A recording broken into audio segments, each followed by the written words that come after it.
Hi, Virtual House Church, and welcome back to part two of Strange People, Stranger God. Hope you enjoyed the first series, or first part in this series.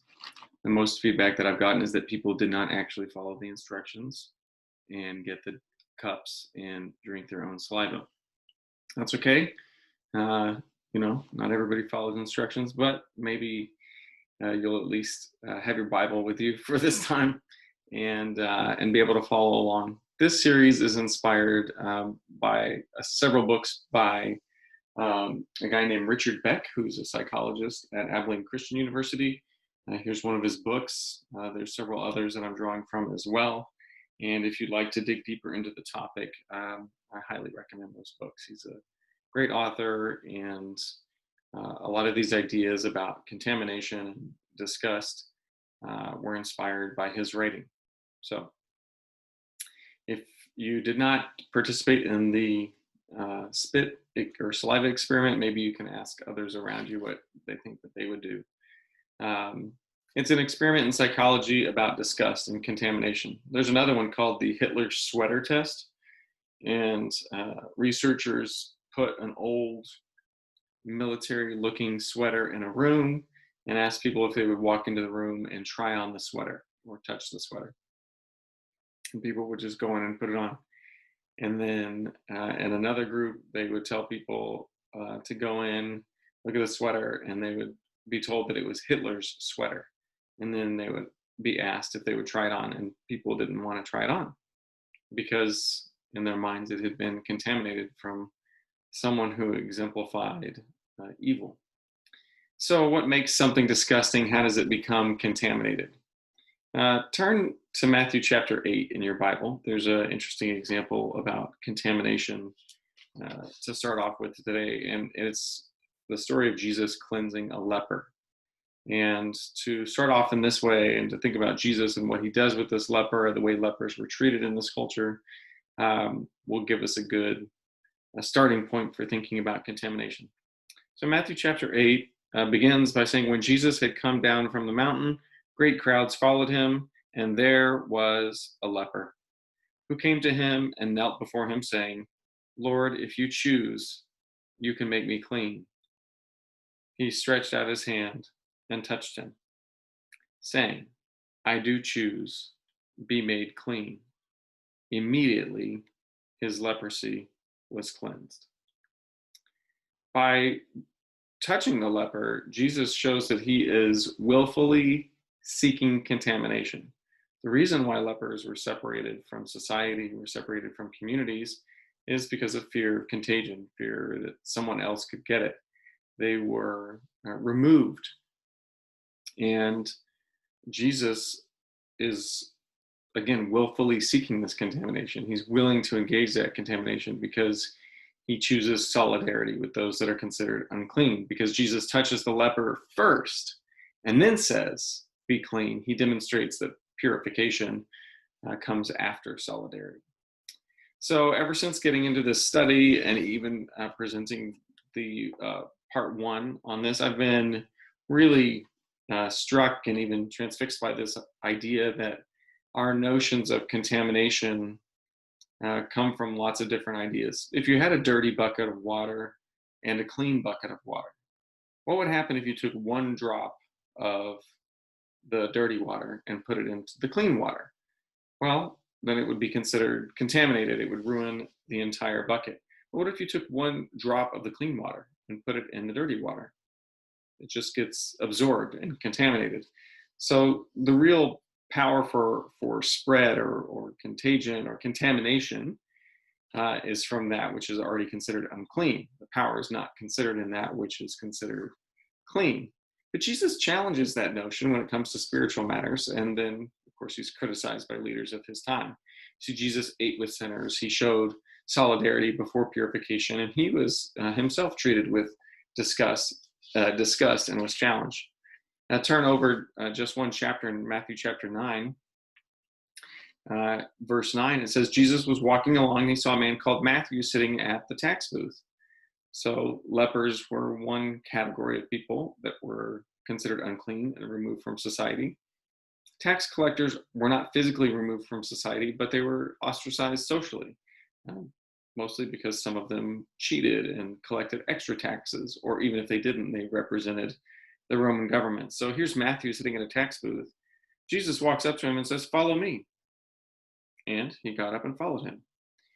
And as he sat at dinner in the house, many tax collectors and sinners came and were sitting with him and his disciples. So now Jesus is eating with sinners, eating with tax collectors. When the Pharisees saw this, these are people that are committed to cleanliness. They're committed to purification laws. They're committed to having a good neighborhood. Okay?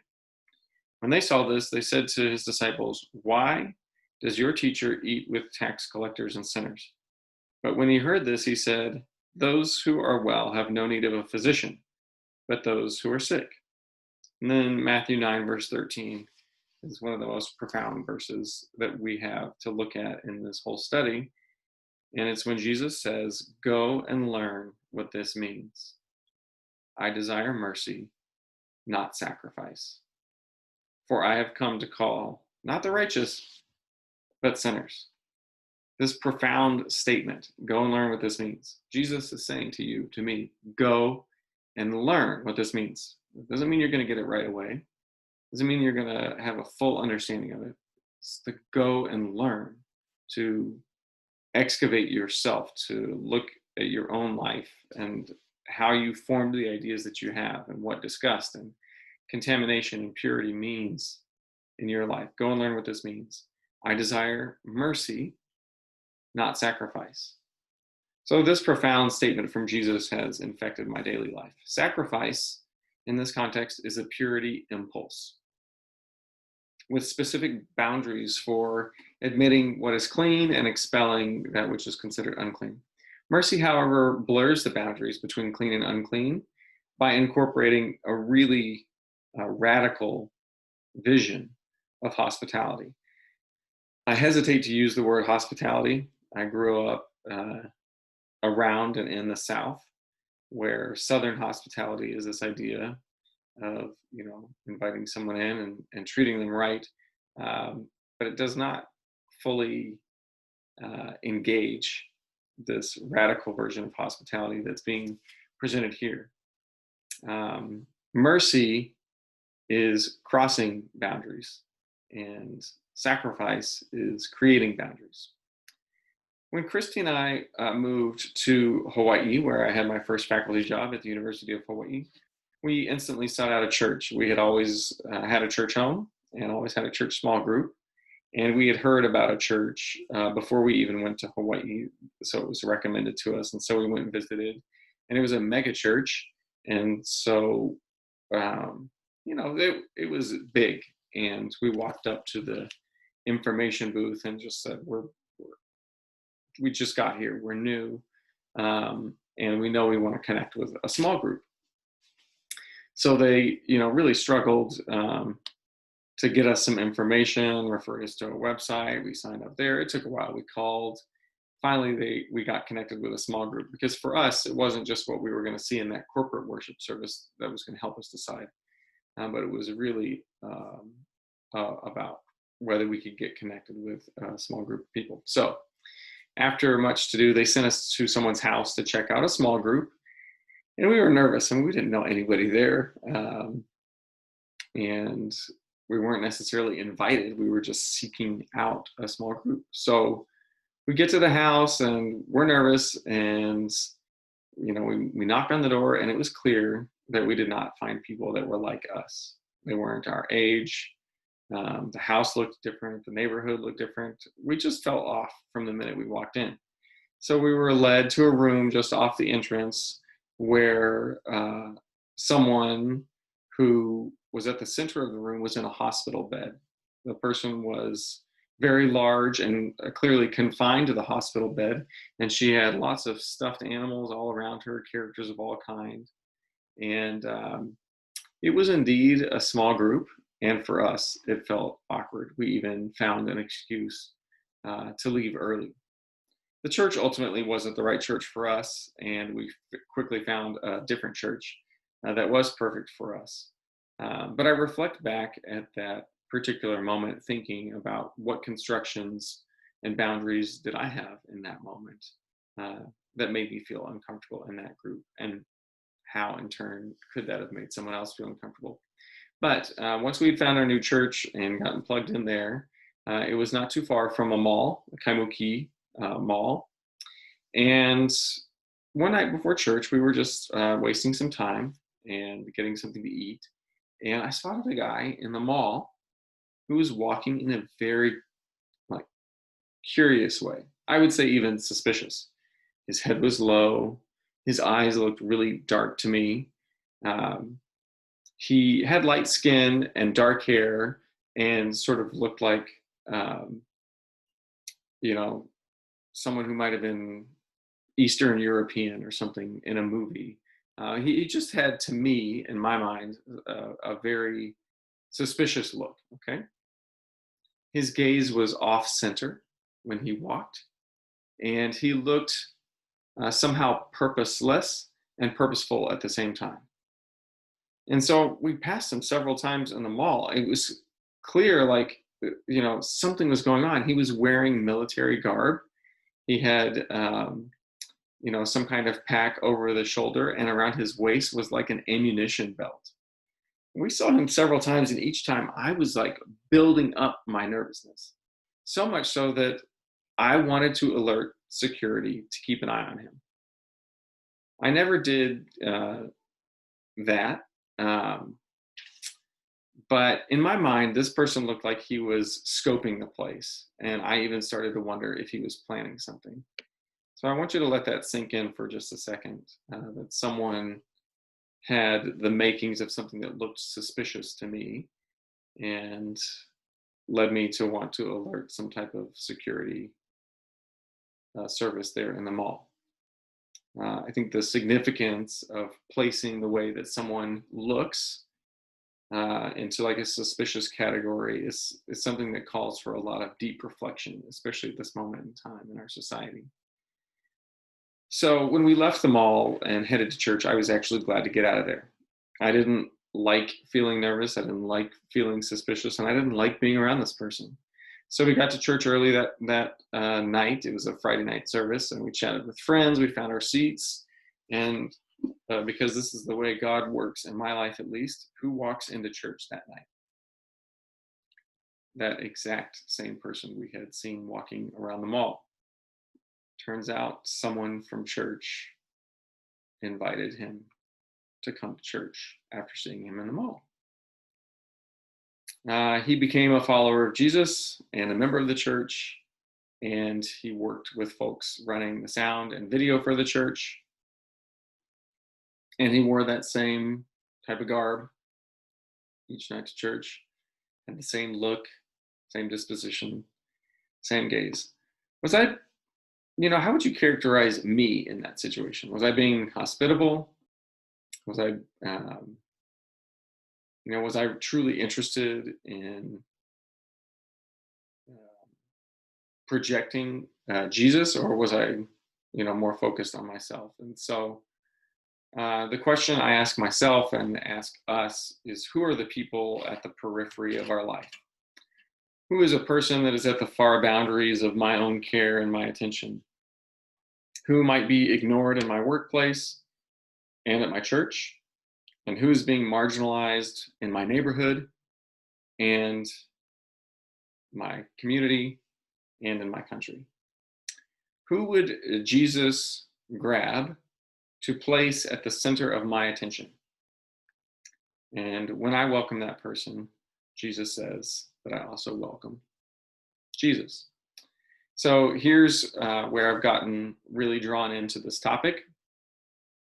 I have often focused on being like Jesus. Like, what would Jesus do? Or who would Jesus show hospitality to? And then when you add the words of Jesus, which I love, go and do likewise, then you understand the seriousness of being a follower. However, it goes a lot deeper than that. It goes a lot deeper than just trying to think, who would Jesus show hospitality to, and then doing the same thing. Jesus welcomed tax collectors, sinners, prostitutes, but our understanding of hospitality has to be radicalized and renovated to the extremity to which Jesus is inviting us to be a part of. Here's a more critical understanding of hospitality that goes beyond application and extension. We don't show hospitality to be like Jesus. We show hospitality to encounter Jesus, to welcome Jesus. Just for a little exposition on how that might be true, stay there in the book of Matthew and turn to chapter 25. It's a very familiar passage. And in Matthew chapter 25, what's often read as the first part of this section, Matthew 25, verse 31.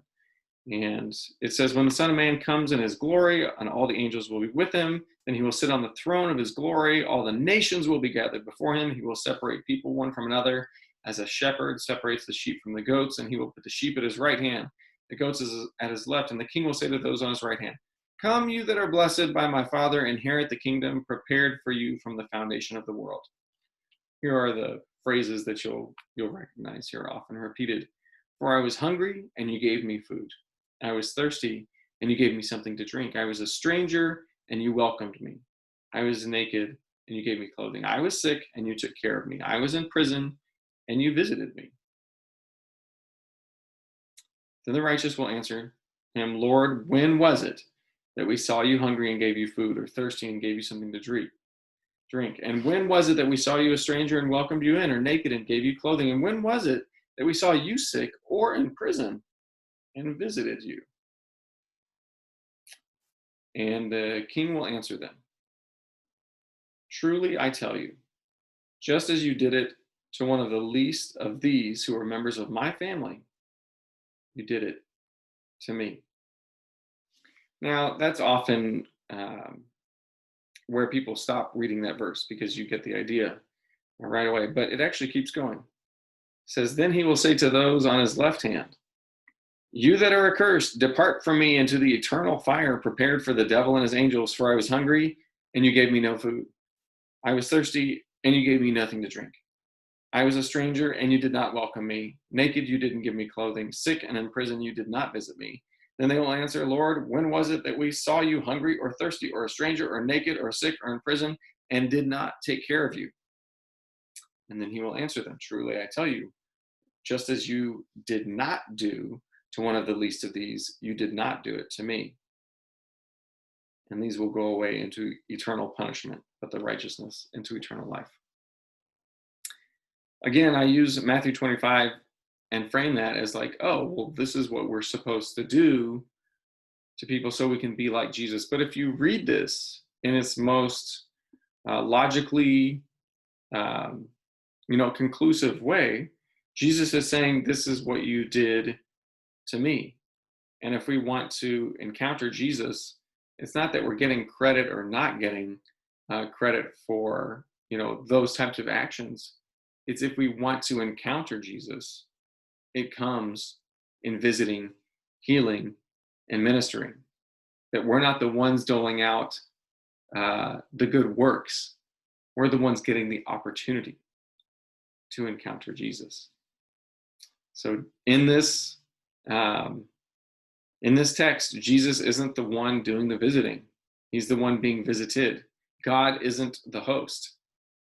God is the stranger. So in this sense, hospitality is not imitating God. It's welcoming God. And that's something that is taking a while for my mind to get around. And because hospitality is an emotional battleground and there are so many important biblical texts about it, I hope that this 4-part series, Strange People, Stranger God, will help us to focus on hospitality in our lives and also in our church. For other passages that are interesting to look at, let's take a look at Genesis chapter 18, where Abraham shows hospitality to 3 strangers. We just looked at Matthew chapter 25 about the sheep, the goats, and the least of these. Now take a look at Galatians chapter 1, where Peter and Paul battled about Jews and Gentiles. And each of these passages are important.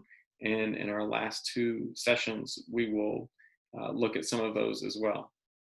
But hospitality isn't a program in church or in an institution. It begins with our affections that we extend outward especially toward strangers. It's natural to walk into a room or to a cafeteria and to immediately look and try and find your friends. But that same inclination to find those who bring comfort or that look like you or talk like you or fit within your world is the same inclination that builds the walls that we have to tear down. Feelings are what exclude people from our friendships and from the table of fellowship. The walls that we build include ignoring over noticing, suspicion over trust, and exclusion over embrace. So this series is difficult for me. It's important. It's challenging. I'm the perfect person to talk about it because each of these concepts are tough for me to get my mind wrapped around and to fully engage and exhibit and extend. But I think if we move away from, just what I'm doing or what you're doing as an individual, it can also be challenging for an identity as a church. So I strongly encourage you as we go into the last couple parts of the series to come to this topic with an open heart and with the Bible in hand. We know that God comes to us in strangers, which can make us feel awkward and anxious, but that is what makes God strange. In Leviticus chapter 19, verse 34, there's a command, and it says, "The foreigner residing among you must be treated as your native born. Love them as yourself, for you were foreigners in Egypt." And similarly, in Romans chapter 12, verse 13, Paul tells the church to practice hospitality.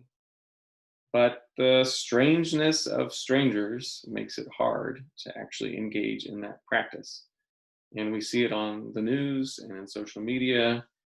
And we can reflect on stories like I've shared that there are failures in extending hospitality that we see in our own lives, and our unwillingness to welcome people to our nation, neighborhoods, schools, workplaces, churches, homes, and our hearts are creating more and more borders that are making it difficult for us to encounter Jesus.